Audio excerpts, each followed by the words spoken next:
शांति। आपका प्रश्न है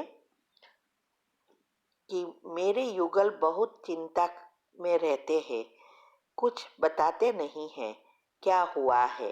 एक दिन मेरे बहुत पूछने से इतना ही कहा कि अब मेरा काम नहीं बन रहा है, सब रास्ते बंद हो जाते हैं, नजर लग गई है जॉब को, जो भी काम कर रहा हूँ गलत हो रहा है, नुकसान हो रहा है, ऐसा कहते हैं। वो फार्मा कंपनी में एमआर है, प्राइवेट जॉब है। कृपया करके बताइए क्या करूँ। क्या किसी की नज़र लगी है?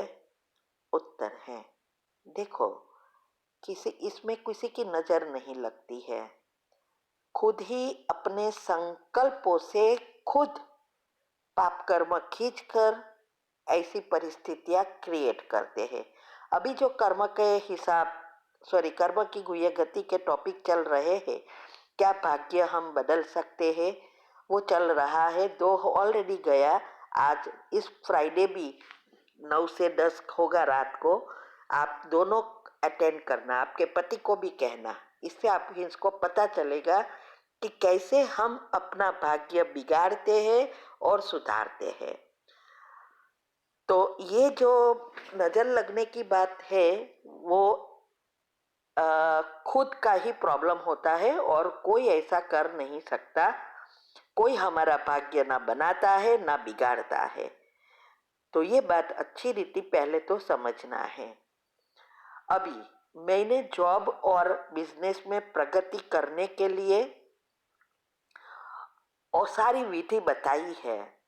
अभी नई चैनल पर आपको एक साथ उसकी रिलेटेड वीडियो मिलेगी कि क्या क्या कैसे लिस्ट बनाना है, सुबह में क्या सोचना है, 5 मिनट की कमेंट्री के बाद हर घंटे क्या सोचना है। ये शुरू करो। अगर दोनों करेंगे तो बहुत जल्दी काम हो जाएगा। भले आपके हस्बैंड बीके नहीं है, लेकिन ये साइंस अनुसार समझाया है। तो वो अगर करना शुरू करेंगे, ऑफिस में जाके 5 मिनट वाइब्रेशंस देना, सुबह में 1 सेंटेंस 21 बार दोहराना, ये सब करेंगे दोनों, आप देखेंगे थोड़े ही दिन में एकदम परिवर्तन आ जाएगा। ये चिंता कर रहे हैं, वो श्राप बन रहा है। अच्छा भविष्य का चिंतन करना है, चिंता कभी भी नहीं करना है। अच्छा सोचने से हम हमारा पुण्य खींचेंगे और चिंता करने से हमारे पाप कर्म नीचे आएंगे और ही प्रॉब्लम बढ़ेंगे। घर की फ्रीक्वेंसी भी बिगड़ेगी, वातावरण बिगड़ेगा, उसकी असर बच्चों पर होगी और बच्चे का भी भाग्य बिगड़ता जाएगा। तो उसको अच्छी रीति ये बात समझाओ और ये करो तो जरूर फायदा होगा। आप अनुभव की वीडियो बहुत सारी रखी है, कैसे उसका बिजनेस अच्छा चला, कैसे जॉब में प्रगति हुई, ये सब रखा है। वो आप सुनो, फिर उसकी अच्छी वीडियो उसके रिलेटेड जो भी है वो उनको भेजो कि ये योग के प्रयोग से, एनर्जी फ्लो से कैसे सफलता मिली, कैसे इंक्रीमेंट 200% बढ़ गया, ये सब उसको बताओ। तो उसको भी थोड़ी प्रेरणा मिलेगी और आप सुनेंगे तो आपको भी प्रेरणा मिलेगी। इसीलिए यूट्यूब पर रखने की मेहनत कर रहे हैं। तो ये बस विधि अपनाओ तो सिद्धि जरूर मिलेगी। ओम शांति। ओम शांति। आपका प्रश्न है कि आपने बताया कि पास्ट का चिंतन नहीं करना है, फुल स्टॉप लगाकर आगे बढ़ना है। पास्ट का चिंतन करने से ही नेगेटिव कर्म बाहर आते हैं। लेकिन जब हमारे साथ कुछ गलत हुआ है और उस बातों को हमें बार बार दूसरों को बताना ही पड़े, जैसे पुलिस वकील को, तो उसके लिए तो हमें बार बार पास्ट की जाकर चिंतन में जाना ही पड़ता है। फिर वही बातें फीलिंग में आती है। तो उस टाइम क्या करें? हमें वो काम करना ही है और शिव बाबा के अनुसार पास्ट का चिंतन नहीं करना है। कैसे बीच का रास्ता निकाले?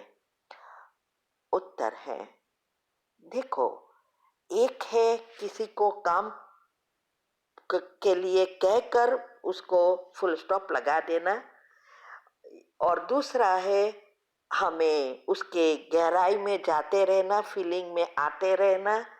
ये दोनों में अंतर है।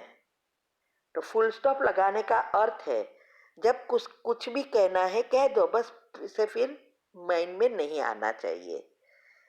लेकिन ये तब होता है जब हमारी अच्छी अवस्था बनी है, पॉजिटिविटी अच्छी है, मेडिटेशन अच्छा लगता है, तब ये हो सकता है। तो आप खुद चेक करो कि पास्ट में तो हुआ, लेकिन उसको बढ़ावा क्यों दे रहे हो। चेक करो कि क्या क्यों ऐसा हो रहा है। देखो, हमारे पास रोज कितनी सारी प्रॉब्लम की लंबी लंबी लिस्ट आती है, डायरेक्ट नंबर पर भी आती है। क्या हुआ, कैसे हुआ, सारी विस्तार आता है ना। बीमारी के, घर में प्रॉब्लम के, कोई मार रहा है, कोई क्या कर रहा है। हाँ, हमें भी सब पढ़ना पड़ता है ना, और फिर जवाब देना पड़ता है। तो ये पढ़ा, जवाब दिया, फुल स्टॉप। अगर हम उसका चिंतन करते रहे, बेचारी को क्या हुआ, ऐसा कुछ होता रहता है, और इसकी फीलिंग में आए, तो मैं भी इसके साथ बंध जाती हूँ। ये कर्म की गति के टॉपिक अभी चल रहे हैं। अच्छी रीति अटेंड करो तो आपको ऐसा लगेगा जैसे हम आमने सामने बैठकर बात कर रहे हैं। इस हर फ्राइडे को होता है। तो ये तीसरा कर्म की गति कि कैसे हम ये बढ़ाते हैं और कम कर सकते हैं। तो ये अच्छी रीति अगर आप समझेंगे, विधि योग की फॉलो करेंगे अवस्था बनाने की, नई चैनल पर बहुत इजीली अभी रख दिया है जिससे सबको फायदा होवे। तो वो विधि अपनाओ तो फुल स्टॉप लगा ही जाएगा।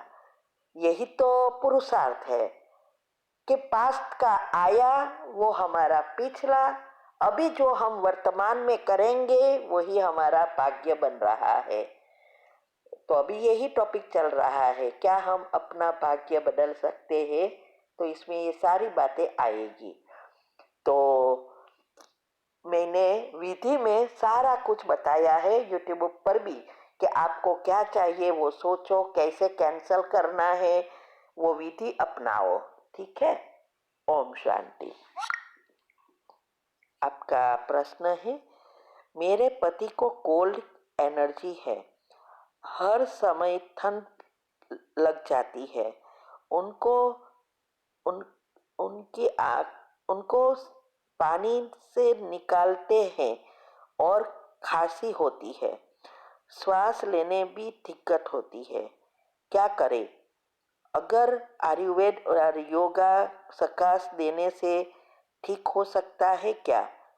उत्तर है, देखो, स्वस्थ रहने के लिए जो विधि बताई है वो विधि फॉलो करो, ऑटोमेटिक सभी बीमारियों से मुक्त हो जाएंगे। तो ये इसमें बेकिंग सोडा, कच्चा खाना, फिर सोना, उठना, बैठना, खाना पीना, ये सारी विधि बताई है, वो भी कर सकते हैं। साथ साथ योग भी करो, उसकी भी मैंने सैंपल के रूप में 7 गुणों की कैसे एनर्जी प्रवाह करना है वो सकाश आप उनको खुद कमेंट्री बनाकर ये भी दे सकते हैं। तीनों शरीर को साथ में क्लीन करेंगे, सूक्ष्म, स्थूल और कारण, तो जल्दी फायदा होगा। और उसकी विधि मैंने बता दी है, तो आप वो विधि नई चैनल पर आपको सब कुछ साथ में मिल जाएगा। ठीक है। और ये ये जो पीएच इनबैलेंस का कल भी मैंने एक टॉपिक रखा, वो अच्छी रीति आप खुद समझो और फिर करो। वेबिनार में भी बहुत सारी बीमारियों का बताया है, कोल्ड की एनर्जी के भी बहुत सारे हेल्थ के टॉपिक में मैंने रखे हैं। ये पुरानी चैनल पर बहुत सारी विधि मिलेगी, वो आप खुद चेक करो, टाइटल के साथ रखा है। ठीक है। ओम शांति।